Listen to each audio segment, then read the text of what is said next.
As you can see from the slideshow you just saw, these plants have grown quite a bit since then. Let's go over each one of the quadrants here and let you know what I'm growing.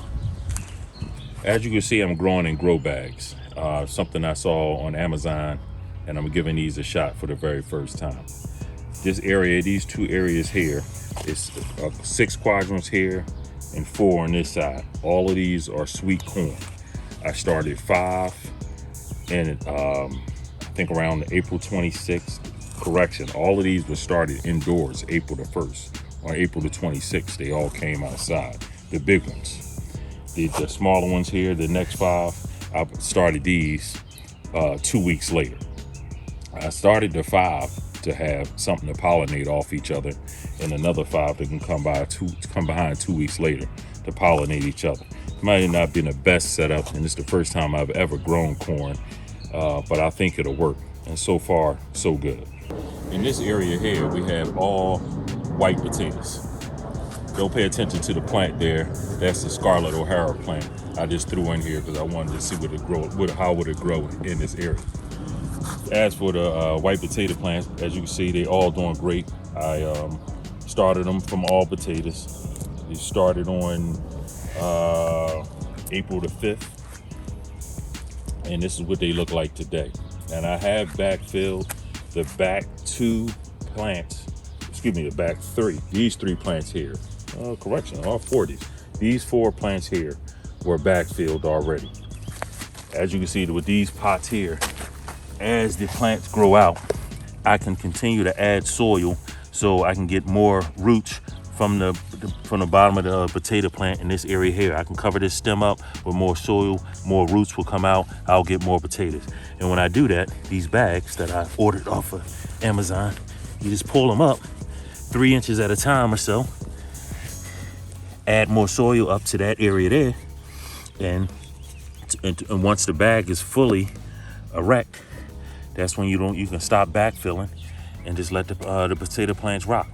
These pots here are a little different from that. These are just 10-gallon pots, and I started them kind of low, and I slowly have been bringing them up as the plant has been growing. Once I get about 2 inches or so from the top of the pot, I'll stop adding dirt and just let the potatoes do their thing from here on out. Like this plant here, this pot here.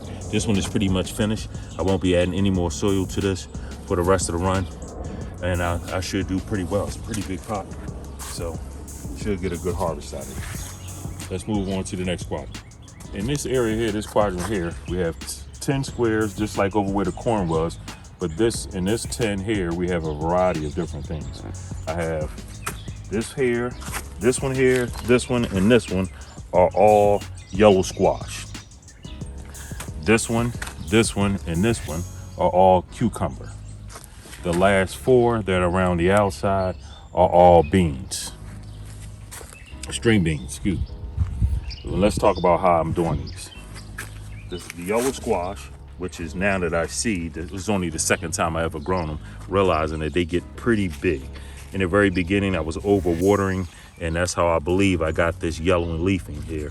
But I think I corrected the problem since then, and it's doing pretty good. I do have a little white building up on here, and I'm thinking that's that powdery mildew, but I don't think it's that yet. But again, the new foliage doesn't have any of it coming through, and it looks pretty good. So it corrected itself from when I first started. It's been in here, I think since like the April 4th, and it was looking kind of rough in the beginning, but now it's corrected itself and it's off to the races. In the future, I wouldn't do squash in a small area like this, because realizing after I planted these plants how big they get by watching other people's videos. So we're gonna rock with it this time and make it work. But in the future, I would definitely do them further apart than this here, especially when I have the cucumber plant here. Here in the next few days, I'm going to put up a trellis for the cucumber plants so I can run them vertically, and I'll show a video on how I'm going to do that. I want to just run these straight up for their spacing so they don't interfere with my string beans in the back or the squash plants that are growing over here. Let's move on to the next quadrant. In this quadrant here, this is my tomato alley. I have 7 tomato plants over here. Let's go over what each one are.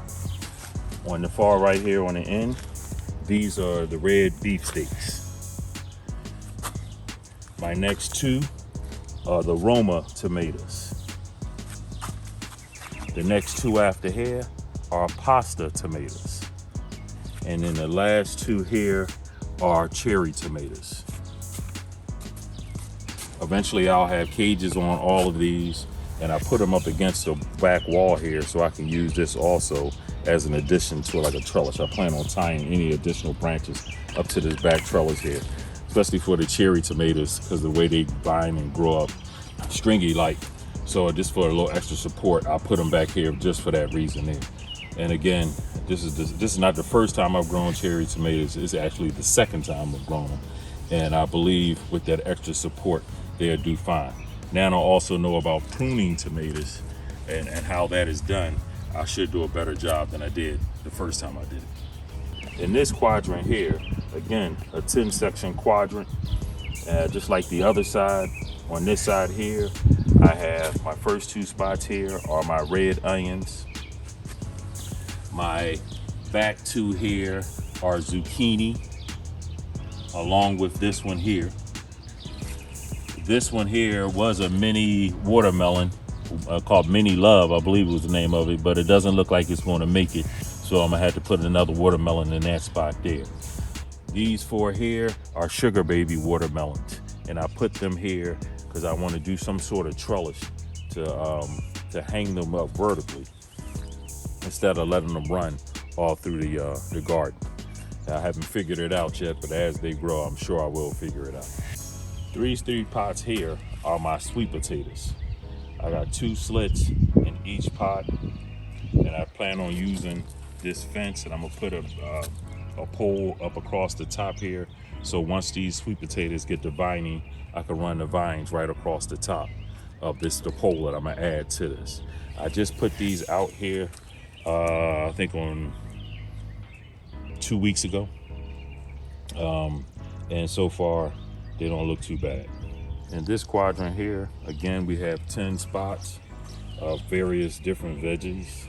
This is my pepper area here. The front here is a green pepper, a sweet green pepper.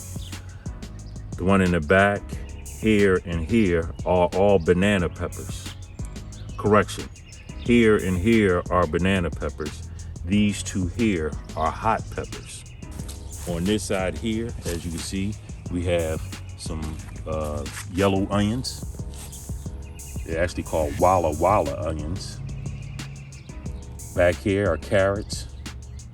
Those 2 spots there are strawberries. And last but not least, another spot for carrots. In my center section is where I have all my green leafy vegetables at. The first section here is 4 sections quadrants, is 8 total. I have romaine lettuce in these 3 spots here. That's a white cabbage, white cabbage, white cabbage. Again, sweet onions, the Walla Walla onions. You move down in here, these are all in 10-gallon pots. These are red cabbages, and these are 6 pots here. Again, 10-gallon pots, red onions in these 2 pots here, banana pepper over here. In my last quadrant here with veggies, this 4 here, I have beets in this one here, butter crunch lettuce in this one here, and these last 2 here are spinach. This one here was planted 2 weeks before that one. That's why the sizes are different. But as you can see, they're all growing. And that's my garden for today. We're gonna check back in on the whole garden in about 10 days. And I can give you any updates and anything that I do to help out a lot of these, especially over like in the potatoes. I need to add some dirt to that to keep that process going. But other than that, I really don't have much to do. When it comes to the greenie lettuce, they should be ready within the next week or 2. I'm gonna see the romaine lettuce and the butter crunch lettuce I have on the other end. I could start slowly picking pieces off of that in the next 2 weeks. But other than that, everything else looks pretty good. We'll check back in a week and see our progress.